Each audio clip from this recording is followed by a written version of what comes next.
okay, I'm waking up in a cold sweat because I watched some weird ass, sick ass vampire movie where everyone's getting ripped to shreds before I went to bed. And now all of a sudden I'm in the vampire video, bro. When I was like 6 or 7 years old, bro, I watched like the Michael Jackson Thriller video, bro. Mans couldn't sleep for mad long. I couldn't go to bed for mad long, bro. In the scene where my man's turning into a werewolf and all types of shit, bro, his eyes are all yellow.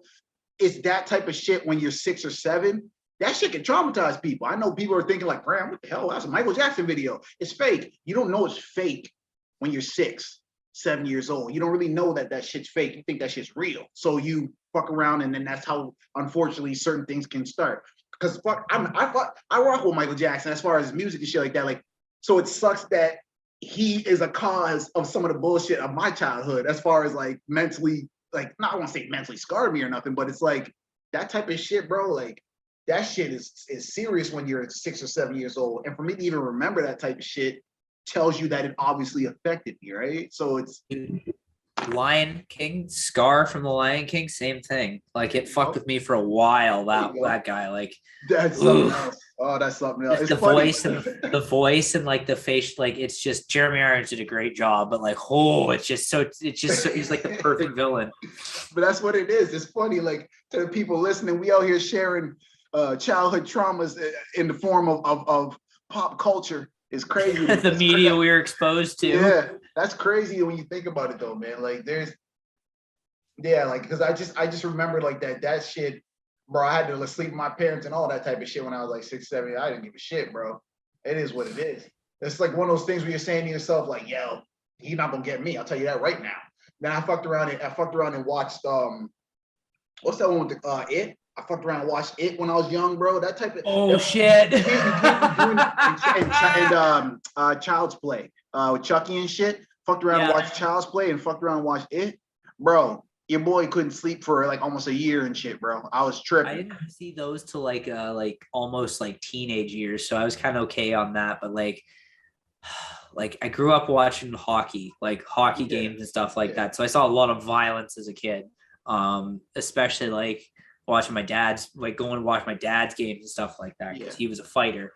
So that, and then like what else? I saw Saving Private Ryan when I was like 8. Word, okay. So like war movies and shit. Probably not a good thing to watch at that age. Like didn't really. Bro. Hell no. Especially but that, and it was also during that time. My grandfather, when he was still alive, he had like any like Western you could think of on VHS. So I grew up watching like John Wayne movies, watching Clint Eastwood. You was watching the Duke and shit like that and shit. Hey, you used to John Wayne and all that shit.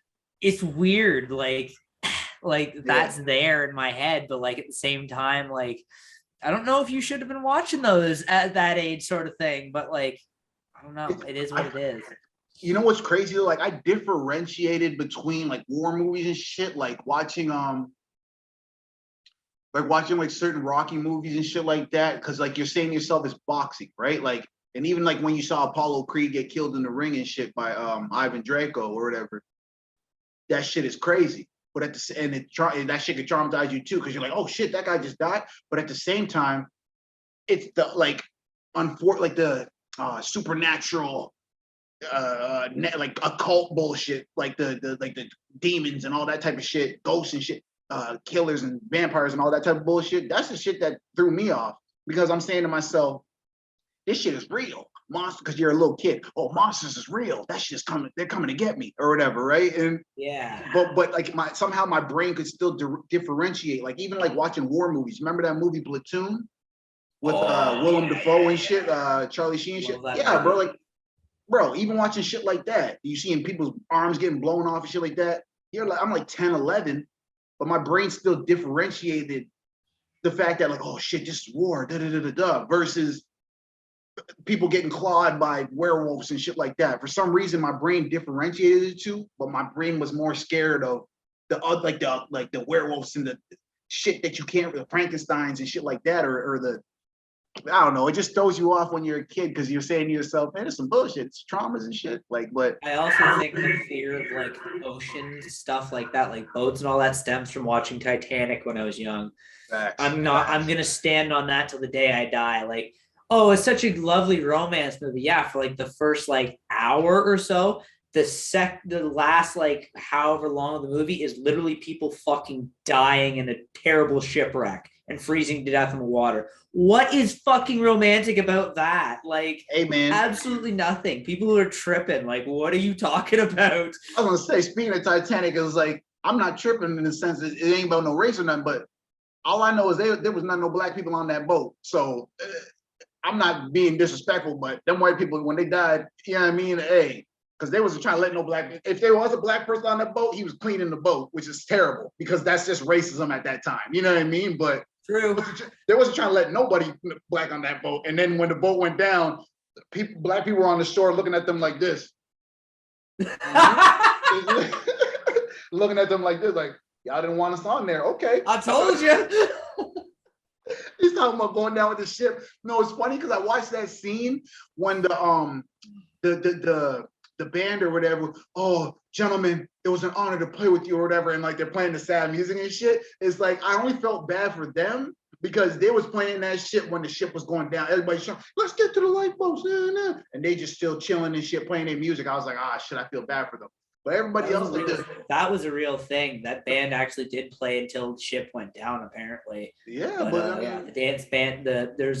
Harry Chapin, the guy who wrote "Cats in the Cradle." That song there's a song called "Dance Band on the Titanic." It's a fucking banger of a song. Yeah, I wish we could put that in here right about now because that was a really good song. But that's the thing. Copyrighted out this bitch. Yeah. Oh yeah.